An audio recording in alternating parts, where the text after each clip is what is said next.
सिंधू आत्मनिर्भरता योजनेअंतर्गत संपूर्ण जिल्ह्यात 15,000 किलो हळद बियाणांचं मोफत वाटप केलं जाणार आहे, अशी माहिती या अभियानाचे प्रमुख अतुल कासेकर यांनी दिली।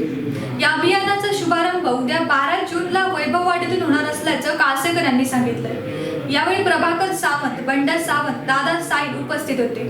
पाहूया यावेळी अतुल कासेकर नेमकं काय म्हणाले।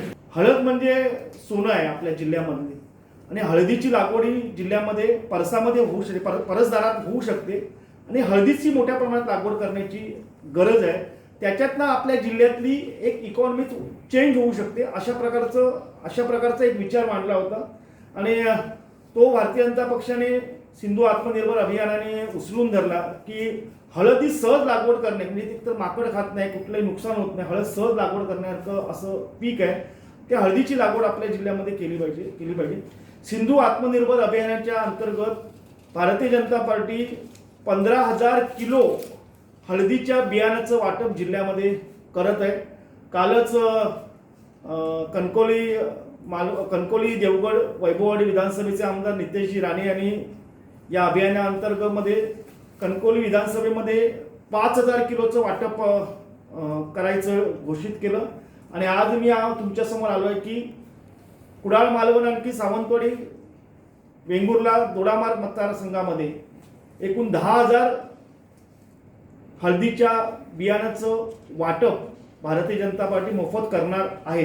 ह्याच्या मागची कन्सेप्ट अशी आहे की आपल्या जिल्ह्यामध्ये, संपूर्ण जिल्ह्यामध्ये 434 ग्रामसंघ आहेत, म्हणजे 10 बचत गटांचा म्हणून एक ग्रामसंघ असतो, असे ग्रामसंघ आहेत। या संघांच्या अंडर एका ग्रामसंघाच्या खाली एक 10 महिला बचत गट आहेत। असे ऍक्टिव्ह जे ग्रामसंघ आहेत आणि ऍक्टिव्ह अशा महिला बचत गट आहेत त्यांच्यापर्यंत हे बियाणं पोहोचवणार। सरासरी एका अशा ऍक्टिव्ह आम्ही जवळजवळ 150-200 गावांची लिस्ट तयार केलेली आहे। या 150-200 गावांमध्ये आपण हे बियाणं पोहोचवणार आहोत। एका गावामध्ये 75 ते 100 किलो या पटीमध्ये त्या ग्रामसंघ आणि महिला बचत गटांपर्यंत हे पोहोचवलं जाईल आणि एका महिलेला किमान 2 किलो, 3 किलो, 2 किलो असं 2 किलो हळदीचं बियाणं त्या ठिकाणी दिलं जाईल। म्हणजे माझ्या हिशोबाने 15,000 किलो बियाणं हे जवळजवळ 7,500 लाभार्थी या महिला याच्या असतील की ज्यांच्या घरामध्ये हे हळदीचं बियाणं पोचेल। आता तुम्ही म्हणाल याची या हळदीच्या बियाण्याची इकॉनॉमी काय, एकदम आदर्शवत अशी याची इकॉनॉमी आहे। 2 किलो हळद लावली जाते तेव्हा 6 किलो हळद पावडर मिळते। आणखी एका घराची रिक्वायरमेंट, स्वतःच्या घरासाठी स्वतःची रिक्वायरमेंट 1 किलो हळद असं असते, एवढी 6 किलो हळद काही त्यांना लागत नाही। ती उरलेली 5 किलो हळकुंड जी आहे ती हळकुंड आपण पुन्हा परचेस करणार आहोत। आज गावठी हळद जी आहे ती बाजारामध्ये मिनिमम 200 रुपये आणि मॅक्झिमम 250 रुपये किलोने विकली जाते। म्हणजे आता आम्ही 200 रुपये किलोने जरी म्हटले तरी या संपूर्ण या सीझनमध्ये या 15,000 किलो हळदीमुळे जवळजवळ 1 कोटीपेक्षा जास्त उलाढाल गावांमध्ये होणार आहे आणि ही त्याची ताकद आहे। आणि ही चैन नंतर म्हणजे हळद पावडर केल्यानंतर विषय संपतो अशातला नाही, त्या हळदीचं परत मार्केटिंग करतो आणि ज्या गावातल्या ज्या आता 7,000-7,500 महिलांनी जी हळद लावली आहे त्यांच्याकडे कायमस्वरूपी बियाणं राहणार आहे। म्हणजे सेलम जातीचं सांगलीतून आलेलं बियाणं आहे त्यांच्याकडे राहणार आणि ही नंतर ही चैन ऑटोमॅटिकली सुरू होणार आहे।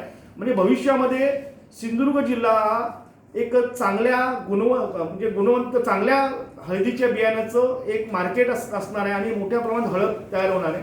कालच मला सांगली कृषी उत्पन्न बाजार समितीकडनं फोन होता की एवढ्या मोठ्या प्रमाणात तुम्ही हळदीचं बियाणं घेतलं, म्हणजे जसं 15,000 किलो हळदीचं बियाणं भारतीय जनता पक्ष म्हणून घेतलं, ह्याच्या व्यतिरिक्त आणखी 5,000 हळदीचं बियाणं आपल्या जिल्ह्यामध्ये असंच येतं, जास्तच येतं 10,000 बियाणं।